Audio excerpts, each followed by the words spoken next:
এক ধরনের ইংরেজি বইয়ের পাঠক আছে যারা একটা ইংরেজি বই নেওয়ার পর সেটা পড়তে পড়তে বিভিন্ন শব্দে আটকে যায় এবং সেই শব্দ অর্থগুলো জানার জন্য ঘন ঘন ডিকশনারি দেখতে থাকে। ঘন ঘন ডিকশনারি দেখতে দেখতে সে একসময় ক্লান্ত হয়ে বই পড়ায় ছেড়ে দেয়। আপনিও যদি তাদের মধ্যে একজন হয়ে থাকেন এবং এই ধরনের সমস্যা থেকে বাঁচতে চান, ইজিলি ইংরেজি বই পড়ার অভ্যাস গড়ে তুলতে চান, তাহলে এই ভিডিওটি আপনার জন্য। আপনার আর এক হাতে ইংরেজি বই আর আরেক হাতে ডিকশনারি নিয়ে বসে থাকার দরকার নেই। আজকে আমি আপনাদের সাথে এমন একটা টেকনিক শেয়ার করব যে টেকনিকটা আমি আমার যে ইংরেজি বই পড়ার দক্ষতা সেটাকে অনেক গুণ বাড়াতে সক্ষম হয়েছে এবং এখন আর আমার ইংরেজি বই পড়ার জন্য তেমন একটা ডিকশনারি ঘাটার দরকার হয় না। তাহলে সেই টেকনিকটাই আজকে আপনাদের সাথে শেয়ার করা যাক। বইটার নাম ছিল হোমো ডেউস এবং রাইটার ছিলেন ইউভাল নোয়া হারারি। আমি এই লেখকের আগে একটি বই পড়েছিলাম, বইটার নাম ছিল সেপিয়েন্স এবং বইটার বাংলা অনুবাদ পাওয়া যায়। কিন্তু যখন এই হোমো ডেউস বইটি বের হয়েছিল লেখকের, সেই বইটার কোনো বাংলা অনুবাদ পাওয়া যেত না। যেহেতু আমার ইংরেজি বই পড়ার অভ্যাস ছিল না, তাই আমার ইচ্ছা থাকা সত্ত্বেও এই বইটা আমি আর পড়তে পারছিলাম না। কিন্তু আমার টার্গেট ছিল যেভাবে হোক এই রাইটারের পরের বইগুলো আমার পড়তেই হবে, তাই হোমো ডেউস বইটা আমি নিলাম এবং এইখান থেকেই আমি টেকনিকটা ফলো করা শুরু করলাম। এই টেকনিকটা ফলো করার জন্য প্রথমে আপনার কাগজের বই বাদ দিতে হবে, অর্থাৎ হার্ড কপি পড়া যাবে না, কারণ আমরা মোবাইলের সাহায্যে নেব বই পড়ার ক্ষেত্রে। আপনি যে বইটি পড়তে চান মোবাইলে সেই বইটির পিডিএফ ডাউনলোড করুন। এরপর আপনার মোবাইলে এই ইংরেজি টু বাংলার ডিকশনারিটি ডাউনলোড করুন। এরপর অ্যাপ স্টোর সেটিংয়ে গিয়ে এই অপশন দুটো চালু করে দিন। এর ফলে আপনি আপনার মোবাইলে যেখানেই কোনো একটা শব্দ কপি করবেন, সেই কপি করা শব্দের শব্দার্থ জানা যাবে আপনি যদি এখানের পপ আপ বাটনটাতে ক্লিক করেন। এরপর আপনি আপনার পছন্দের বইটা পড়া শুরু করুন এবং এরপর আপনি যে শব্দগুলো জানেন না সেই শব্দগুলোতে ক্লিক করে কপি করে নিন এবং এই পপ আপ বাটনে ক্লিক করুন এবং সাথে সাথে শব্দার্থটা জেনে নিন। আপনি যদি ভেবে থাকেন আপনার এইভাবে পুরো একটা বই পড়া শেষ হয়ে গিয়েছে, সেই জন্য আপনিও ইংরেজি পড়ায় দক্ষ হয়ে গিয়েছেন, বিষয়টা তেমন নয়।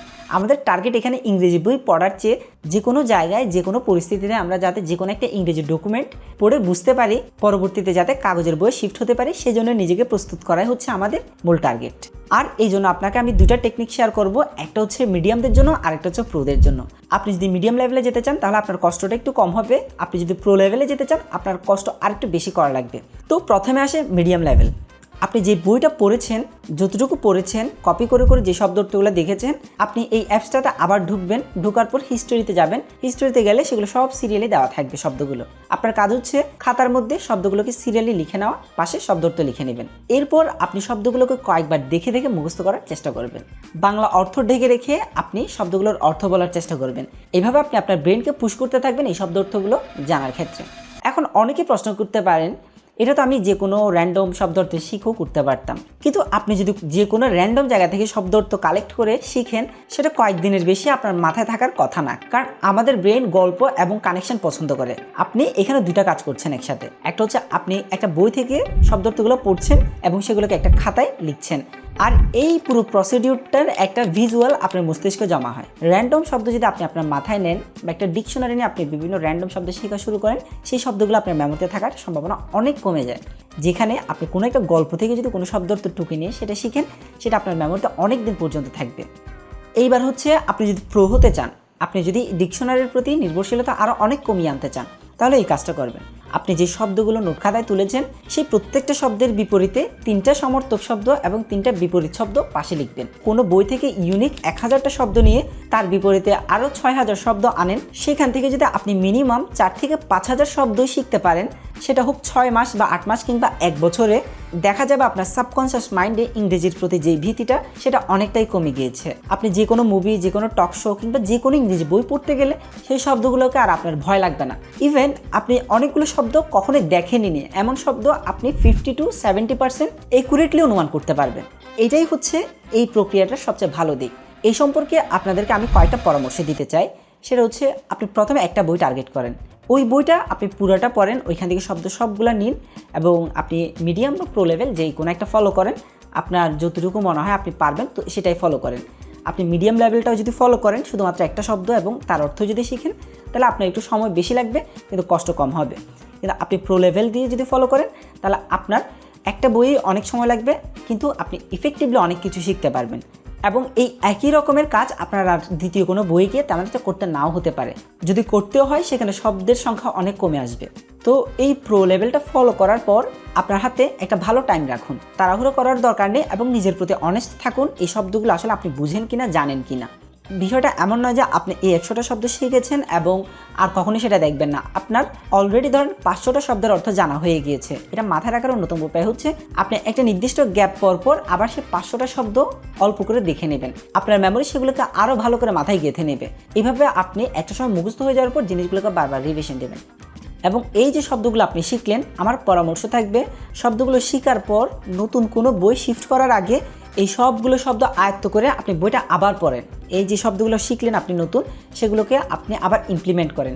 তাহলে আপনার ব্রেনে এগুলো আরও বেশি প্রাসঙ্গিক হয়ে উঠবে এবং সেগুলো লং টার্মে আপনার মাথায় গেঁথে যাবে। কারণ ভাষা এমন একটা জিনিস, সেটাকে যত বেশি আপনি ইমপ্লিমেন্ট করবেন আপনি তত বেশি এক্সপিরিয়েন্স হয়ে উঠবেন। সেই জন্য এই শব্দগুলোকে সাথে সাথে আবার ইমপ্লিমেন্ট করুন।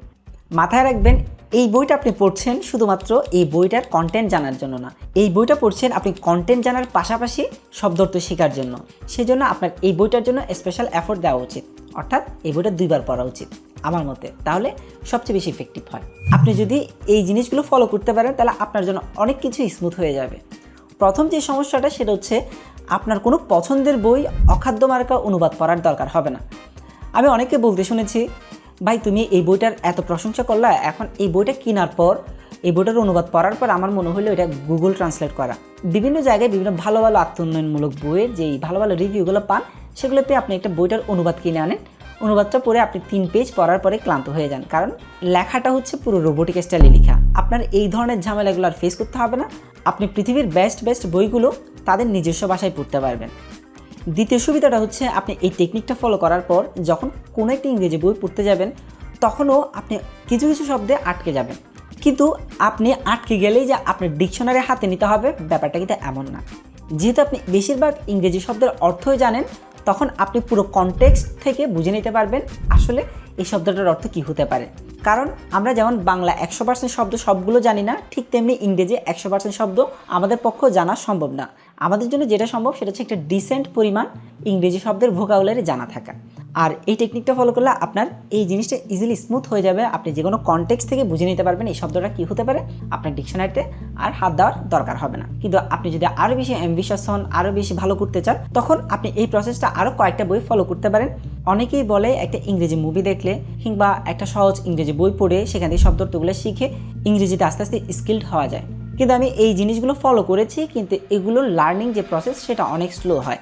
আপনার যদি টার্গেট হয় নেক্সট 1 বছর কিংবা নেক্সট 6 মাসের মধ্যে আপনি ইংরেজিতে ফ্লুয়েন্টলি বই পড়তে চান, তাহলে আপনি এই টেকনিকটা ফলো করতে পারেন। আপনার কোনো স্লো প্রসেসের মধ্য দিয়ে যাওয়ার দরকার নেই। আজকের মধ্যে এটুকুই। আপনাদের সাথে পরবর্তীতে এরকম আরও জ্ঞানমূলক বিষয় নিয়ে আলোচনা করব। আপনাদের যদি আমার এই কন্টেন্টগুলো ভালো লেগে থাকে অবশ্যই সাবস্ক্রাইব করে পাশে থাকতে পারেন। এবং আপনাদের মধ্যে প্রায় 80% মানুষই ভিডিও দেখে চলে যান কিন্তু সাবস্ক্রাইব করেন না।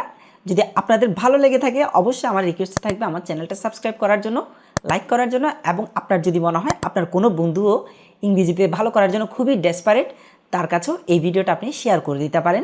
এতে তারও উপকার, আপনারও উপকার।